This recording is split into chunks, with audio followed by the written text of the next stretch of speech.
সুপ্রিয় দর্শক, আসসালামু আলাইকুম। নতুন একটা রাজনৈতিক দল হইল না, এনসিপি। এই দলটির বড় বড় নেতারা, এই দলটি আত্মপ্রকাশ হয়েছে ২ মাসের বেশি সময় হয়ে গেল। এখন পর্যন্ত তাদের দৃশ্যমান কোনো রাজনৈতিক কর্মসূচি নেই। ভালো কথা, তারা রাজনৈতিক কর্মসূচি করবে না কি করবে সেটা তাদের বিষয়। কিন্তু কয়দিন পর পরই কোনো জায়গায় গিয়ে তারা আওয়ামী লীগের নিষিদ্ধের দাবিতে সমাবেশ করে। সেটাও ভালো কথা। যেই দলটার পতনের আন্দোলনের নেতৃত্ব তারা দিয়েছে, যেই সরকারের পতনের নেতৃত্ব তারা দিয়েছে, তারা তাদের নিষিদ্ধ চাইতেই পারে। কিন্তু যে দলটি গত ২ মাস আগে আত্মপ্রকাশ করলো, তারা আবার আওয়ামী লীগের নিষিদ্ধ চাচ্ছে। সেই দলটি নিষিদ্ধ করার জন্য যে সমাবেশের আয়োজন করা হয়েছে, সেখানে তাদের নেতাকর্মীরা মারামারি করছে। শুনতে এবং দেখতে কেমনটা লাগে! এক একটা নেতার মুখে এত বড় বড় কথা। ভাষণ দিতে গেলে মনে হয় যে এরাই দেশের সেরা বুদ্ধিজীবী, এরাই দেশের একমাত্র মানুষ যারা, এরাই শুধুমাত্র রাজনীতি বোঝে, আর কেউ বোঝে না। গত শেখ হাসিনার পতনের পর থেকে গত কয়েক মাস ধরে বলে আসতেছে নতুন রাজনৈতিক বন্দোবস্ত, নতুন রাজনৈতিক বন্দোবস্ত, নানান কিছু বলে আসছে, বাংলাদেশকে নতুন দিকে নিয়ে আসবে। কিন্তু এখন পর্যন্ত আওয়ামী লীগ বিরোধী রাজনীতি থেকেই এই দলটি বের হইতে পারেনি। আমরা মানে বাংলাদেশের রাজনীতির ইতিহাস যদি আপনি দেখেন, যখন বিএনপি ক্ষমতায় থাকে আওয়ামী লীগের বিরুদ্ধে কথা বলে, আওয়ামী লীগ ক্ষমতায় থাকলে বিএনপি ক্ষমতায় থাকুক না থাকুক একে অপরের বিরুদ্ধে কথা বলে। এই এনসিপি তৈরি হওয়ার আগে, আত্মপ্রকাশের আগে পরে সব সময় নিজেদের শুধুমাত্র আওয়ামী লীগ বিরোধী রাজনীতি করে যাচ্ছে।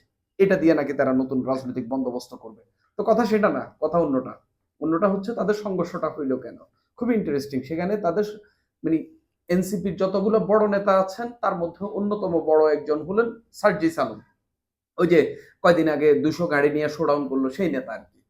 সার্জিস আলম সেখানে বক্তব্য দিচ্ছিলেন। এই সময় তাকে, তার বিরুদ্ধে স্লোগান দেওয়া হয় এবং আরেকটি অংশ যে স্লোগান দেওয়া হচ্ছে তার বিরুদ্ধে, সেটা থেকে নিবৃত করার জন্য চেষ্টা চালায়। তখন এটা নিয়ে তাদের মধ্যে সংঘর্ষ তৈরি হয়। সেখানে সংঘর্ষ হয়, আহতের ঘটনাও ঘটে। একটু বলি, বগুড়ায় এখানে মূল কাহিনীটা কি আমি আপনাদের সামনে সেটাও তুলে ধরবো, মানুষের মতামত কি সেটাও একটু বলবো। বগুড়ায় আওয়ামী লীগ নিষিদ্ধের দাবিতে জাতীয় নাগরিক পার্টি আয়োজিত সমাবেশে বৈষম্য বিরোধী ছাত্র আন্দোলনের দুই পক্ষের নেতাকর্মীদের মধ্যে দফায় দফায় মারামারির ঘটনা ঘটেছে। বিকাল ৫টার দিকে বুধবার বিকাল ৫টার দিকে শহীদ টিটু মিলনায়তন চত্বরে এনসিপির মুখ্য সংগঠক সার্জিস আলমের উপস্থিতিতে এই ঘটনা ঘটে। প্রত্যক্ষদর্শীরা বলেন, বিকাল 4:30টার দিকে সমাবেশ স্থলে পৌঁছান সার্জিস আলম সহ এনসিপির কেন্দ্রীয় নেতারা। এরপর বৈষম্য বিরোধী ছাত্র আন্দোলনের একটি পক্ষ মিছিল নিয়ে পৌর পার্ক চত্বরে প্রবেশ করেন। সমাবেশে প্রধান অতিথি সার্জিস আলম মঞ্চে বসেছিলেন এবং এনসিপির কেন্দ্রীয় অন্য নেতারা বক্তব্য দিচ্ছিলেন। এই সময় বৈষম্য বিরোধী একটি পক্ষ সার্জিস আলমের বিরুদ্ধে স্লোগান দেন। তখন সার্জিসের পক্ষ নিয়ে অন্যরা তাদের সঙ্গে হাতাহাতিতে জড়ান। এক পর্যায়ে দুই পক্ষের তুমুল মারামারি তৈরি হয়।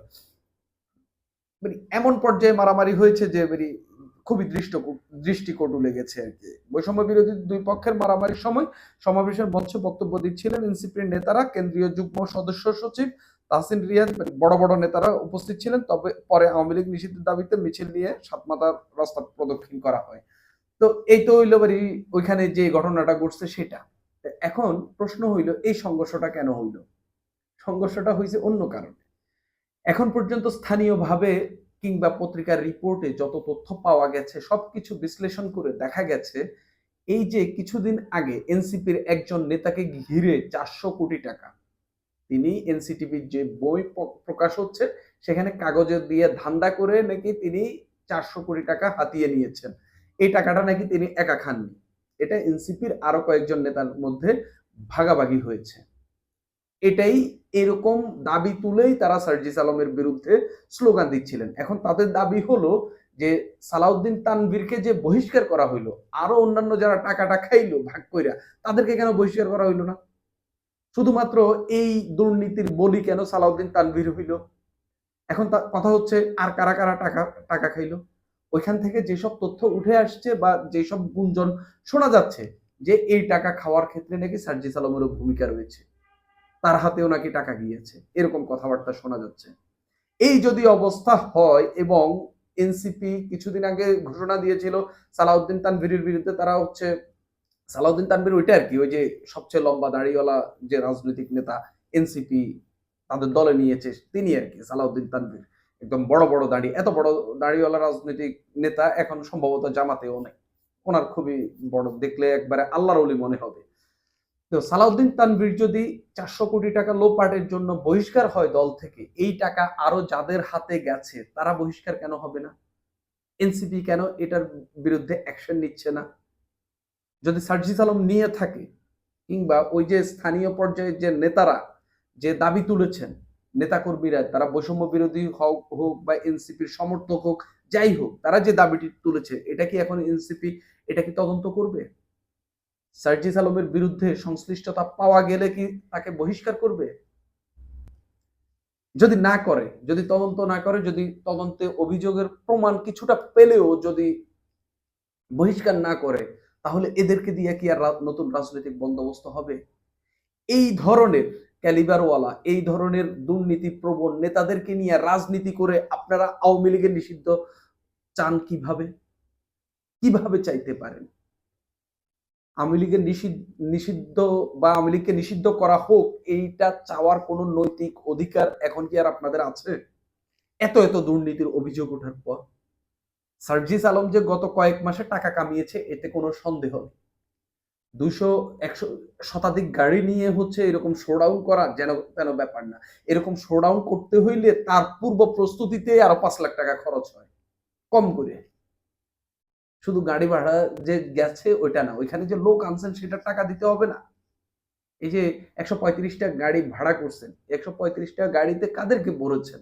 তাদের হাতে হাতে কি 100, 200, 500 টাকা করে দেন নাই? আপনাদের সমাবেশগুলো তো আমরা দেখি, লোক ভাড়া করে নিয়ে আসেন, নারীদেরকে 200, 400, 500 টাকা দিয়ে আপনারা নিয়ে আসেন। নারী যারা আসে তারা জানেও না তারা কোথায় এসেছে।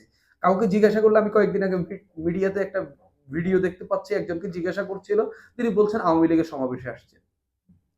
তো সার্জিস আলম ওই পঞ্চগড়ে ওইখানে 135টা গাড়ি ভরার মতো মানুষ কোথায় পেলেন? তাদেরকেও নিশ্চয়ই ভাড়া করে আনছেন, আর সেটার জন্য নিশ্চয়ই টাকা খরচ করতে হয়েছে, এমনি এমনি আর আসেনি। এই সব করে কি আপনারা নতুন রাজনৈতিক বন্দোবস্তের দিকে যাবেন?